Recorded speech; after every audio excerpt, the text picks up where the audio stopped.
The key to a healthy spine is balance. Balance between flexibility and stability. Hi, my name is Dr. Cedric Noel. I'm a chiropractor and the inventor of the inversion belt. The inversion belt is a great invention that really helps to enhance decompression of your lower back when you use an inversion table. But today we're going to talk about the other side of the balance, stability. You have to have good balance between stability and flexibility in order to have a healthy spine. And so in order to really create or perform exercises that have a lasting effect, we need to understand how the human body works. It's not just a matter of strengthening muscle, but it's a matter of engaging the parts of the brain that activate the muscles that stabilize the spine. They're known as shunt stabilizers. There's no conscious control over those muscles. They work completely automatically. And so when we want to strengthen them and exercise them, we have to really be conscientious of the brain. And the part of the brain that we're going to talk about here is the cerebellum. The cerebellum has three primary functions.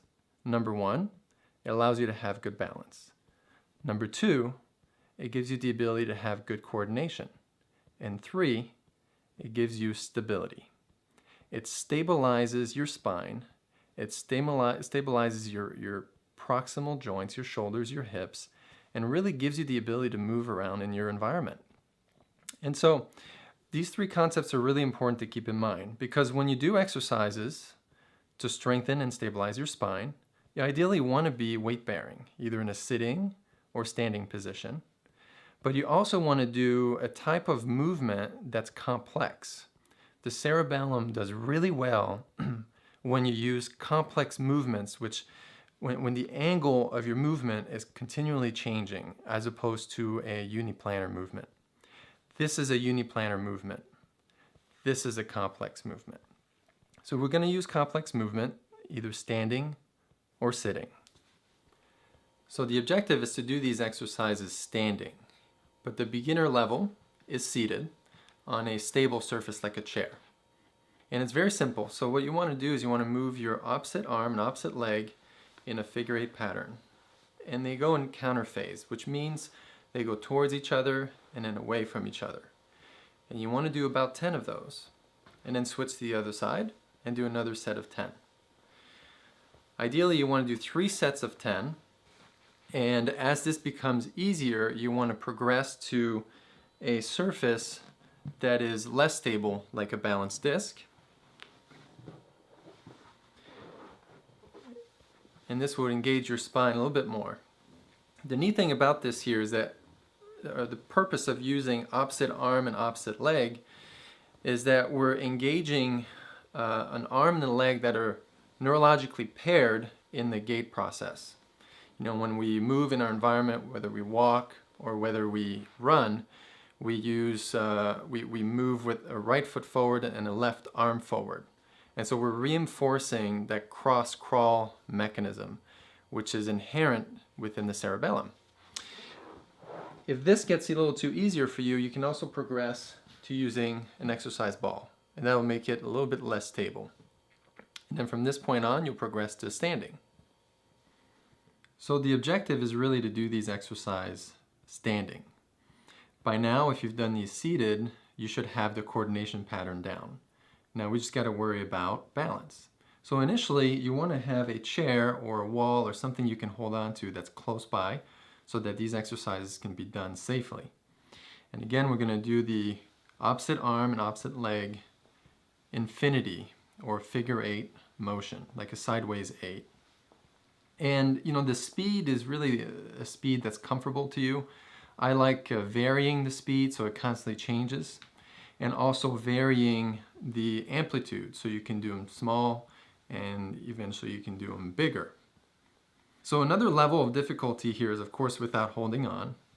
But beyond this, you'll get to a point where your balance will be better, your coordination will be better, and you'll be ready for something that's a little bit more difficult or challenging. And so the next step up from here would be to do the infinity exercise again the same way, but now you would cross the midline. So my arm and leg cross each other. And that will force you to create a little bit more rotation in your core as well. And again, so you want to make sure they cross the midline. And we're still doing 3 sets of 10. That's our objective, 3 sets of 10. And the way I like to do these is first to do the exercise just like I explained initially, without crossing. And then the second set of 10, then I cross the midline. And then do these on both sides. And the third set of 10 will be more, imagine if you had a plane that extended sideways. And when you do these figure 8 exercises, you want to cross that plane backwards and cross the plane forward. So your trunk is going to go in slight flexion and slight extension.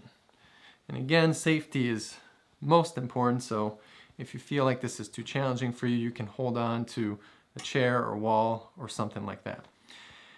Even this will get too easy for you, and you'll get to a point where you'll want an added level of challenge. And at this point, you could use an unstable surface like a balance disc, and you can stand on the balance disc and do these exercises. So please stay tuned to future videos. Subscribe to our YouTube channel, and we will have other exercises that you can do either using your eyes or using your body to help reinforce your spine, to stabilize it, and really to promote more health. An added value to these exercises is that you're really activating the midline, the middle part of where your right and left side of the cerebellum come together. As you activate the middle part of the cerebellum, there are direct projections that go up into the frontal lobe in an area called the anterior cingulate gyrus. And the reason why that's important is because that's really where our moods come from. So when you do these exercises, there is a strong benefit in stabilizing your core and your spine, improving your posture, improving your health, but it also makes you happier. So on that note, have a wonderful day.